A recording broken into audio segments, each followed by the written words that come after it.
I got a little story to tell you. So on Saturday, I'm in LA and had a great night Friday night. I had a big tasting. It was great. I had a bunch of great wines. And on Saturday, I had this meeting that I was going to go to, and I got picked up by my really, really fantastic friend, Rio. That's how he spells it. Great guy. Picks me up in this powder blue 78 Buick. Loved it. It was about as long as, what should I go with here? Just real long. Go with me here. It's long. We're driving along, having a good time, and then I hear, whoop, whoop, whoop, whoop. You know what that is? That's the cops, the LAPD. And they decide to pull us over. Rio reacts very shockingly. Angry and scared. Oh crap, damn it. Rio, what's the matter? You don't have like 10 pounds of weed in your trunk, do you? Am I going to jail? No. But the car is not licensed or registered, and it's under his friend's name, and he paid $500 for it 100 years ago, and all this stuff. He's a little panicked. So he gets pulled over, and the cop comes to my side, a second cop, and goes, your license, please. And I'm like, my license? Jersey, we don't do that. New York, we don't do that. But LA, I guess they do. So I give him my New York license, and he goes, where's your California license? I'm like, dude, I don't live here. I got a little testy, sports muscles, you know? I'm like, I live in New York. Actually, it was more like this. I live in New York, officer. But that being said, something happened that moment that I will never forget for the rest of my life. Backtrack, 2003, playoffs, Jets, 2002, Jets, Oakland Raiders playoff game. As Eric is waving his head and he knows where this is going. The New York Jets played the Oakland Raiders in the playoffs, and I wore my Jets jersey to the game. That's right, my Jets John Abraham jersey, now with the Atlanta Falcons. We won't go there. But I wore my jersey, and the fans around the stadium went absolutely crazy. As a matter of fact, we're going to try to dig up the link. I'm going to put it down here. There's actually a story in Newsday or some sort of New York newspaper about this episode that I had in Oakland. When I was parking, the cop came over to me, one of the cops, and said, you should really take off that jersey. And I said, no, I wear my jersey to every game. I'm not scared. He goes, do you understand that every piece of crap makes bail on Saturday night to be in this parking lot before the game?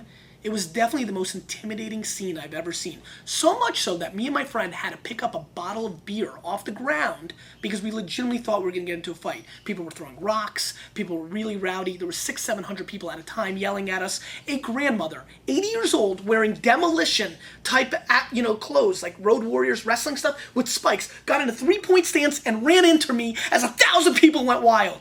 It was intimidating. Cops on horses called us over. Meanwhile, granted, every single person in the parking lot is drinking beer and snorting cocaine off the hood. It was an insane scene. I mean, out of a movie, Mad Max style. And the cops write us a ticket for open container. I was like, what the hell? Everybody else is drinking beer all over this whole parking lot. They said, not everybody else is wearing a Jets jersey. It was a very interesting game and scene for me in Oakland. Again, even a newspaper article written about it because only 6 fans in attendance were wearing Jets jersey. Sports muscles. So, I got the ticket. I was mad, stubborn, and decided I would not pay it. 2004, I go to Napa to speak. I go to rent a car. They say, it says that we can't rent you the car. There's a phone number here. Would you like us to call it? I'm sure it's some sort of mistake. Quickly, I get worried and say, no, I'll be right back, and call for a limo. Got back home in New Jersey and sent out the check for my ticket, which I was sitting on for 2 years. Clearly thinking there's some penalties and fines. As they're running my number through the walkie-talkie, now this is Saturday again, I'm clearly scared. And then I hear warrant for his arrest over the walkie-talkie. Cop comes, says, sir, can you get out of the car? Clearly I'm nervous. Sir, put your hands behind your back. Clearly I'm nervous. Sir, interlock your fingers. Clearly I'm nervous. The man then searches me, very inappropriately. It was shocking, to say the least. Then he asks me to go into the back of the police car. Where Rio was, we were hanging out. It was absolutely petrifying. It was one of the most interesting experiences of my life. Luckily, I was cleared and we were able to leave. But it was clearly a very interesting story in LA, including later that night, me and a bunch of maniacs got kicked out of a bar because of a whole thing. It was one interesting trip to LA. LA, Rio, thank you very much. Hello, everybody, and welcome to Wine Library TV. I am your host, Gary Vaynerchuk, inmate 674973Z/7. And this is Wine Library TV. So we're going to do some Zinfandels today because it was a zesty weekend, and I decided to mix it up, and more importantly, I am hearing the Vayner Nation, and they've been requesting red Zinfandels, and so that's what I'm going to do. I'm going to give you red Zinfandels. So we've got 4 powerhouse serious Zins here, ones with big scores, big pedigrees, and I'm very, very excited about doing that. Before we do that, huge shout out to San Francisco. Hopefully we'll have a little bit more of a calm weekend this week, but I'm coming out. I will see you Thursday night. If you don't know what I'm talking about, we're going to go to a link down here. Scroll down, click the link. There's a San Francisco party this Thursday night. If you'd like to join us, I'm not sure. Maybe there's a waiting list. Maybe there's some openings. I haven't been able to keep up, but I know that there's 75 Vaniacs or so in San Francisco ready for the party. We're going to have a phenomenal time. I'm very much looking forward to it, and I can't wait. So that's going to be fantastic. And then one last thing. This weekend with the Vaniacs, I realized something. A lot of you have not been watching since episode 1. As a matter of fact, most of the fans, most of the people watching today, have all been very recent over the last 30, 45 days. A lot going on, a lot of stuff being written about WLTV, and so we welcome a bunch of fans. And so, for that matter, everybody was saying, man, I'd love to see what Wine Library looks like. So, go to episode 64. It's in the archives up here.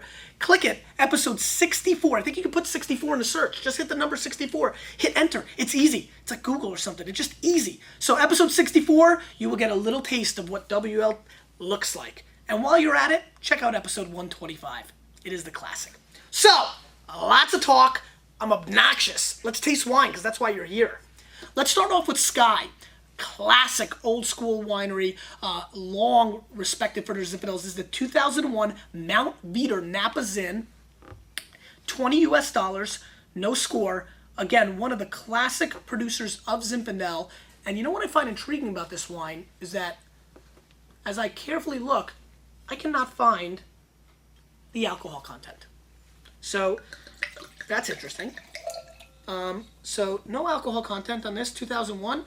Mount Veeder Sky, again, a wine that a lot of people have seeked out in the past. We've done well with this all through really my whole career. It's really kind of a culty Zinfandel. I know a lot of people who are watching right now are completely pumped because this may be their favorite Zinfandel of all. So let's give this a whirl. Beautiful, beautiful dark component coming through. I almost get like a grape candy smell. Let's go with grape Big League Chew or Gobstoppers. I mean, you know, it's really grapey candy flavor coming through. I'm getting a beautiful raspberry syrup on the nose as well, which I like quite a bit. It's a very beautiful combo. It's got an extracted nose. I'll call it a big nose. Beautiful, and you know how much I love the bouquet. It's a big part for me. It should be a big part for you. Well, it doesn't have to be. You can do it like whatever you want. But I'm telling you, it brings a lot to the table for me, and I'm excited. Let's give this a whirl.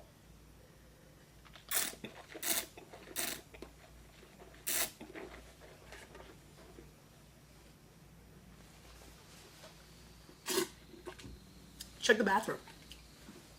That was weird. Somebody stole my Jets bucket. Dun, dun, dun. All right. Really beautiful, great acidity. Mouth is very luscious. There's some complexities going on here. Very beautiful blackberry component going on in this wine. This is a food Zinfandel, though.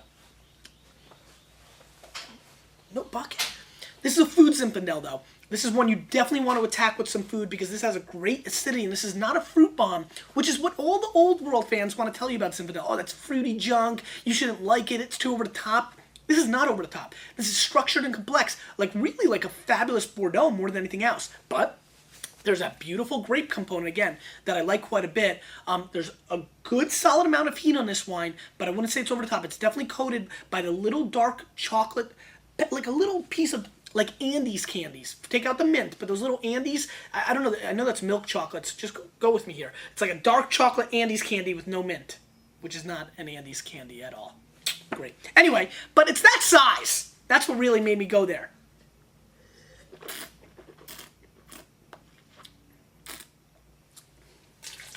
Beautiful integration on the finish of, first it hits you with very bright strawberries, then it goes very sour cherry on you. And it's a real quick contrast. It's really like climb. It's like free fall at Six Flags, and I like it. It goes into a really nice rich finish, Good complexity. This is a 90-point Zinfandel. This is a very serious Zinfandel. I like it a whole lot. And for 20 bones, tough to find Zins that bring this much thunder. But this is old world Zin. This is not a new world Zin. Don't think you're getting a huge Shiraz, Turley, Martinelli, Ridge. You're not getting that. You're not getting the single vineyard Rosenblums. You're getting a more structured, complex wine. But with food, this is a killer. This is definitely one to seek out. It's a little bit older, 2001. I like that a lot. It's a good wine. Let's move on. I've been hearing a boatload. This wine is hyped. This is the Trinitas 2002 Russian River Valley Zinfandel, 15% alcohol content. Now, this has 91% Zin, but has 9% Petit Syrah, excuse me. And that makes it very, very interesting. I'm just trying to look here. I just want to get the right thing. Yes, it is Matt Klein. Matt Klein is the winemaker. I thought he was a very talented young guy out of California. Been hearing a lot about him. Been hearing a lot about this wine. I've never tried it. So clearly, I am excited. And you should be too, because this should be fun. This wine is coming in at $20 US as well. Got an 88-point score from Connoisseur's Guide is the only score I can find on it. But again, the internet chatter, the people in the know, my secret elves that work in California that give me all the inside information. Yes, they wear green. They tell me all about it. And so I'm extremely excited about trying this. So this is very dark. Clearly a much darker wine than the Sky.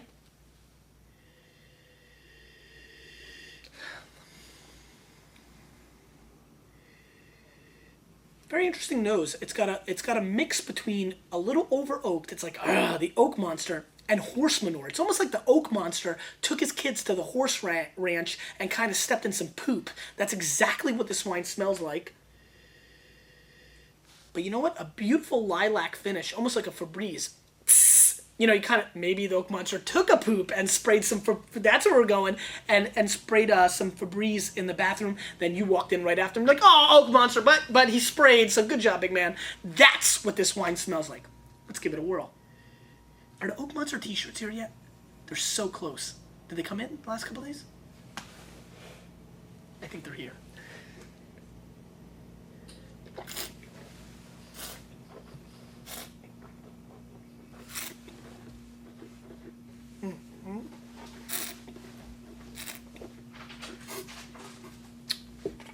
I gotta concentrate.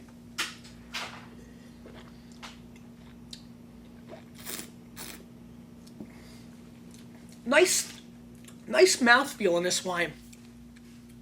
Oh no, crap. No Oak Monster t-shirts. Nice mouthfeel in this wine.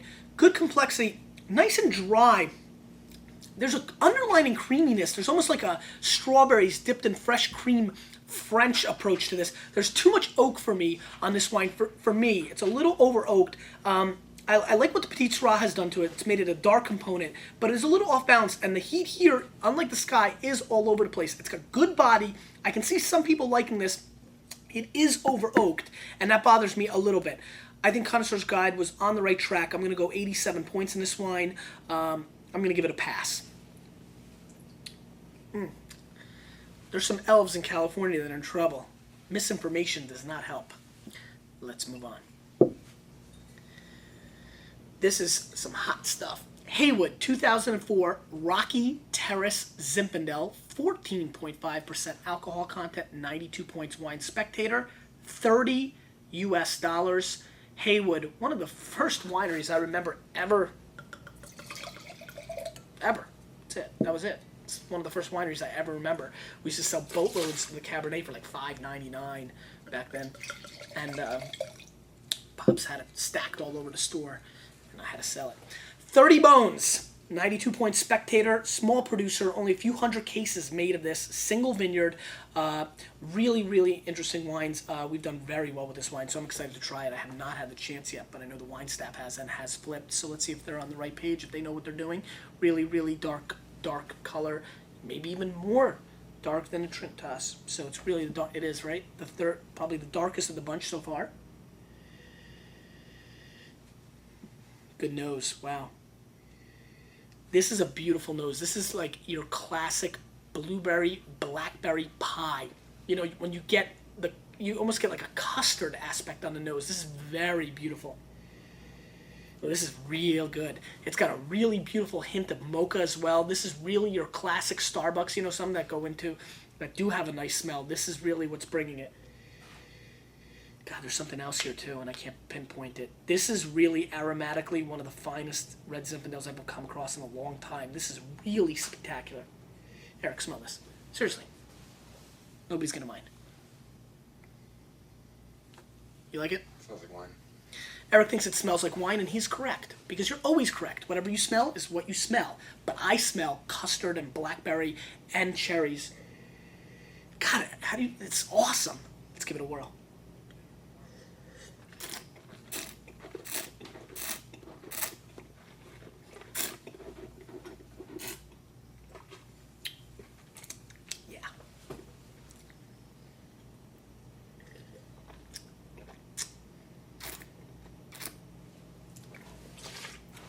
You know what? It's nice. It's nice to see classic classic old school wineries from California can still make great wine. It's really like when George Foreman caught Michael Moore. You know, it's one of those things when you can still do it. Not like Roger Clemens, who still can't do it. My prediction. You know, it's one of those things where it's a winery that has been around forever. It's not the hot new thing. It kind of reminds me of like Gotham Bar and Grill in New York City. It's a restaurant that's been there for 22 years. It's not the hottest new thing. New York Times isn't writing about it. New York Magazine isn't writing about it. You know, it's one of those things that it's just always brings the thunder. It's always good, and it's been around. It's kind of feel about this wine. You know, it's really nice to see a winery like this that really a lot of you don't even know, but it's been around forever, making such a superior bottle of Zinfandel. This is completely integrated. It is so refined and clean. It's unbelievable. The fruit is completely pure and elegant. There's a hint of black pepper. Ooh. See, the wine's making me go lupo. Or loco. This is really nice wine. This is extremely silky. The finish is so beautiful. I mean, the wine is still in my palate, but there was no heat on a 14.5 alcohol content, completely integrated with the ripe black currant. This is the real deal. I think Spectator, kudos to them. They nailed this. I'm going to also go 92. I'm going to go 92 plus. Give it a little plus sign because it's so beautiful and because it's so old school. You got to respect your elders. I respect this wine quite a bit, and this is a wine you need to seek out. It's going to be tough, though. Only a couple hundred cases made. Good wine. Humbled me a little bit. All right. Francis Ford Coppola. Never heard of him. This is their 2004 Panino Zinfandel. And this is a really interesting wine. This is made homage to Francisco Panino, who is the maternal grandfather of Francis Ford Coppola. 14.9% alcohol content. And this wine is 93 points, Wine Spectator, for 30 bones. We'll see how it compares against the Haywood. It's going to have its work cut out for it. But Coppola, you know, he's pretty good in the movie business. He's done some nice things here and there, I guess. So let's give it a whirl. Again, really nice color. Fiercely battling with the Haywood for the color. Hello, strawberries. Wow, this is an enormous explosion of strawberries on your nose. Completely, Eric, get in here. And this really smells like strawberry cotton candy and almost like Starburst. Give me this one. Yeah, there we go. Eric gets it, and so you know that this is aromatic. Yeah? No? Lively fruit, right? Very cotton candy strawberry on the nose for me. Very. I mean, that's exactly what this smells like to me. It's got a really interesting hint on the finish of almost like olives, almost like green olives. So it goes like from strawberry cotton candy to like a finish of like a green olive paste. Quite intriguing. Great nose again. Let's give it a whirl.